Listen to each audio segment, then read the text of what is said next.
Noong isang gabi sa pista ng aming barangay sa Negros, nakipag-usap ako sa isang babae na hindi ko nakikilala.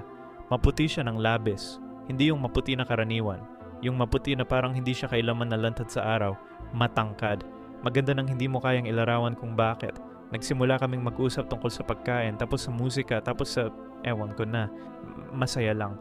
Natural lang, parang matagal na kaming magkaibigan. Hindi ko napansin na unti-unti nang nawala ang ingay ng banda. Hindi ko napansin na lumayo na kami sa ilaw ng entablado. Hindi ko napansin na wala na halos tao sa paligid namin. Ang napansin ko lang ay ang tingin ng isang matandang babae sa amin.